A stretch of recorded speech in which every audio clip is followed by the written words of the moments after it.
Hey everybody, how you doing out there? It is Mr. Bookman, and I will be reading Mary's First Thanksgiving by Kathy Jo Wargin and illustrated by Robert Papp. Please enjoy. And I hope your Thanksgiving was an amazing one for you. And you had a good one.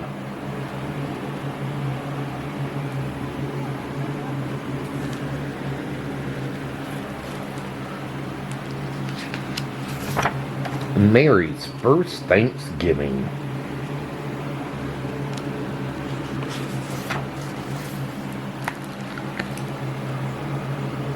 Mary looked out the schoolhouse window. The leaves had fallen, and every tree stood bare against the late autumn sky. The little black stove kept the room warm and cozy. Most days Mary was happy her family had come to America. But not today. She felt lonely and missed her best friends, Elizabeth, back in Ireland. Mary's father was thankful to have his job shoveling coal, even though it was very hard work. Now Mary and her family had a little bit of food in the cupboard board and enough wood to keep warm.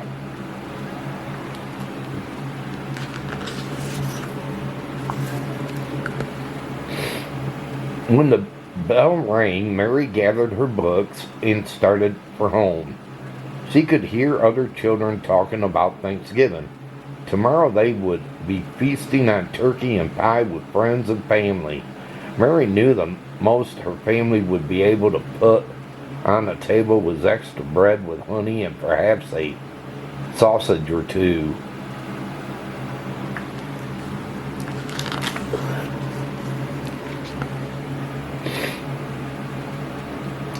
When Mary got home, her mother asked, "What's troubling you?" Mary didn't answer. "I have a surprise for you, Mary. Mrs. O'Connell brought us a gift." "I don't want any pie," she cried. "I don't want to live in America. We don't have turkey. We don't have any friends. There's nothing to be thankful for."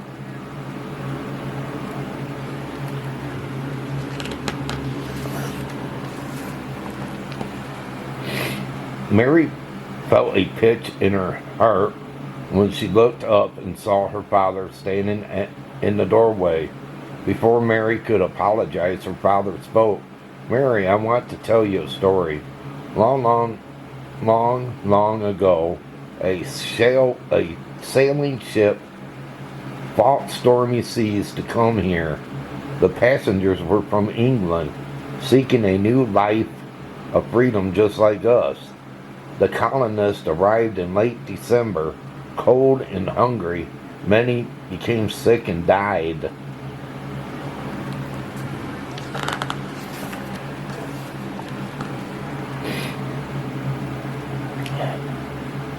When spring came, those who remained were eager to start planting. Sadly, they soon realized the seeds they brought from England weren't right for this new land. Their Native American neighbors offered to help by showing them how to grow crops and where to find food in the land around them. The colonists were grateful. It was time of peace and friendship, and there was plenty of food to eat.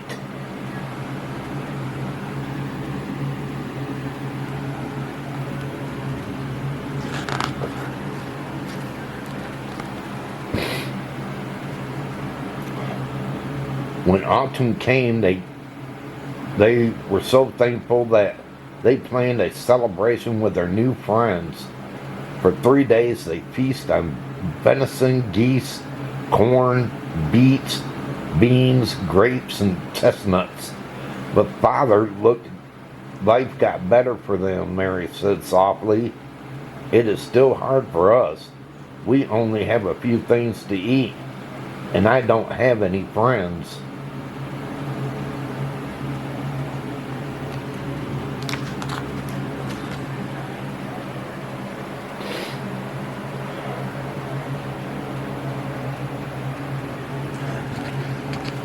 But you see, not long after the feast, they realized that they had not stored away enough food for the oncoming weather. Mary's father continued, each person was allowed only a small amount of food each day so it would last. The next season, their crops failed. For months, they survived only on clams, fish, and groundnuts, and a few kernels of corn a day for each of them.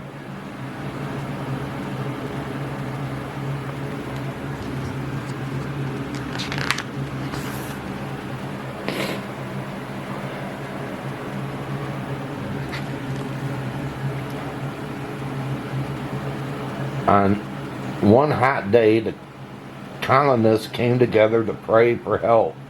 The next morning it began to rain. God had answered their prayers. For the rest of the season the crops flourished, and more ships arrived with food and supplies.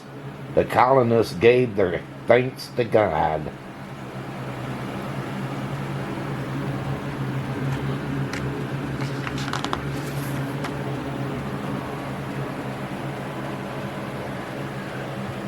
It is said that years after the celebration, the colonists placed 5 kernels of corn on their plates to remind them of the hardship they endured. They gave thanks for the blessings each kernel represented.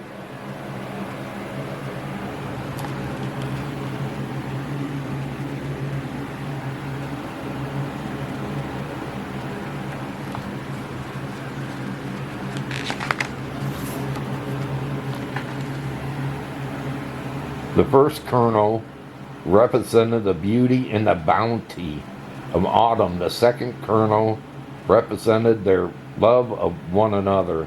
The third kernel represented their love for their families.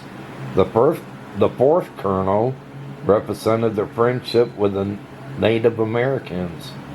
The fifth kernel represented their freedom to worship God without fear.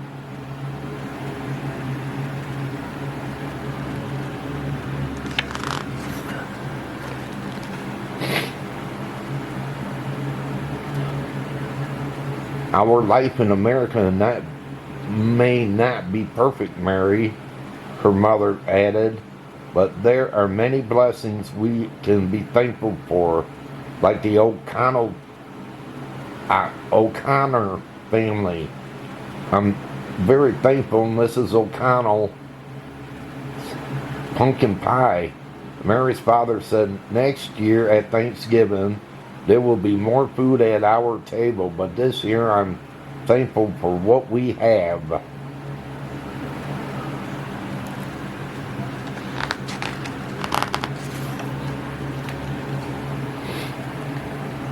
I'm thankful for love of the three of us share, Mary's mother continued.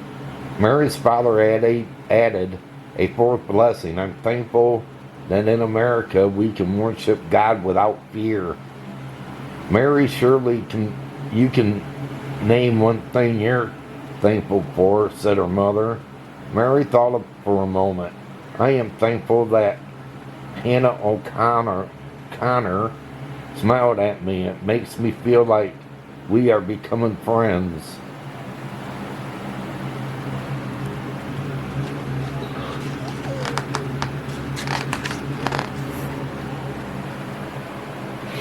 Well, Mary's mother laughed. Your 5 things are very much like the colonists' 5 at those first Thanksgivings. You're right, Mother, said Mary.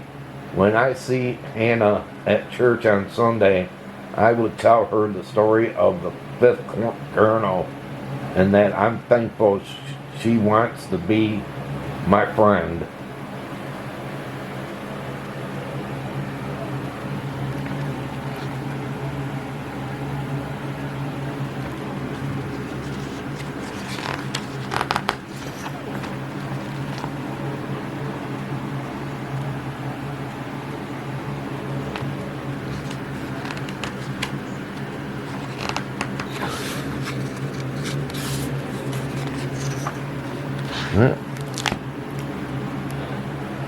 Yeah, just remember, people, that's how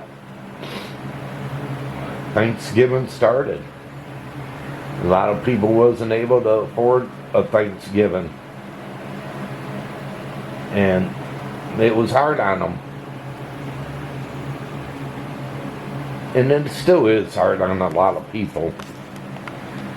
There's some that don't get to have Thanksgiving or a feast like a lot of us do. You know, there's a lot of people that are homeless on the street living. You got to think about them, that they don't get to celebrate Thanksgiving like a lot of us do. Well, everybody, I hope all of you enjoyed this book reading. And if you did, can you give it a big thumbs up? Smash that thumbs up button. Can you do that? Please give this video a big thumbs up. If you're new and you came along this book reading, can you hit that red subscribe button down below and subscribe to my channel and check out my other book readings? Also, share this video as well. But until my next book reading, they call me Mr. Bookman. And this book reading's over. Have a good one and take care.